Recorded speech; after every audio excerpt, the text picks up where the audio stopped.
আসসালামু আলাইকুম। আজকে আলোচনা করব টেন্সর অ্যানালাইসিস উদাহরণ ৮ এর প্রথম অঙ্কটা, যেটা ২০০৯ এবং ২০ সালের জাতীয় বিশ্ববিদ্যালয়ে এসেছিল। মনে রাখবেন, টেন্সর অ্যানালাইসিস খুবই গুরুত্বপূর্ণ একটা সাবজেক্ট এবং অনেকে সেটাকে ভয় পায়, তবে ভয় পাওয়ার কোনো কারণ নেই। সিস্টেম্যাটিক্যালি এবং বুঝে বুঝে পড়লে কোনো সমস্যা হওয়ার কথা নয়, এবং এমন অঙ্কগুলো করতে হবে যেগুলো জাতীয় বিশ্ববিদ্যালয়ে অন্তত একবার হলেও আসছে।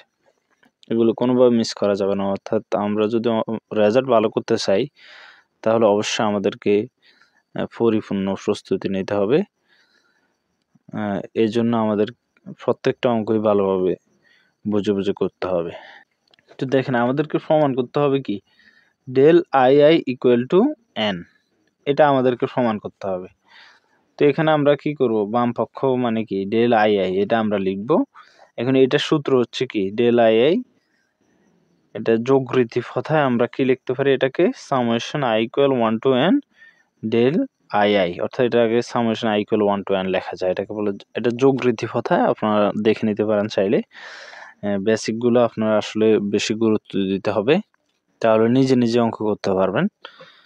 আচ্ছা, যাই হোক, এবার আমরা যেহেতু আই ইকুয়াল টু 1, আই এর মান 1 থেকে শুরু হবে, এটাও আই এটাও আই, তার মানে কি আই এর মান এই যে 1, প্রথমে 1 বসাইছি, তারপর 1, তারপরটা কি হবে, এবার 2, 1 2 3 এভাবে যেতে থাকবে, ডেল আই এর 2 ডেল 2 এভাবে যেতে থাকবে। তার মানে কি শেষ পর্যন্ত n পর্যন্ত যাবে, তার মানে শেষেরটা কি হবে, n। আচ্ছা, এরপর আমাদের যেটা ডেল 1 1, এটার মান 1, মানে কি এই যে আমরা একটা জিনিস জানতো, ক্রনেকার ডেল্টা, এটা একটা প্রতীক। ক্রনেকার ডেল্টা প্রতীকের সাহায্যে আমরা জানি কি, যখন del i j equal to 1, যখন আই ইকুয়াল টু জে, অর্থাৎ আই এবং জে এবং সমান হবে। দেখেন, এখানে কিন্তু ডেল আই জে থাকার কথা, কিন্তু এখানে আছে কি আই এবং আই, তার মানে কি এটা সমান, অর্থাৎ আই এখানে যা এখানে তা, উপরে নিচে সমান।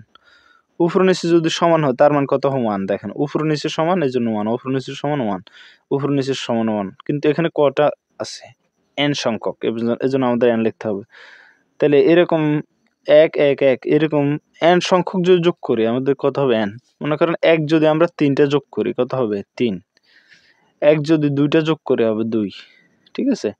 1 যদি 4টা যোগ করে হবে 4, 5টা যোগ করলে 5, তার মানে n সংখ্যক যদি যোগ করে তাহলে হবে কি n, তার মানে এটা উত্তর হবে n। এই যে এটা হচ্ছে আমাদের ডান পক্ষ। তো আশা করি এটা বুঝতে পেরেছেন, খুবই সিম্পল অঙ্ক। ধন্যবাদ, আসসালামু আলাইকুম।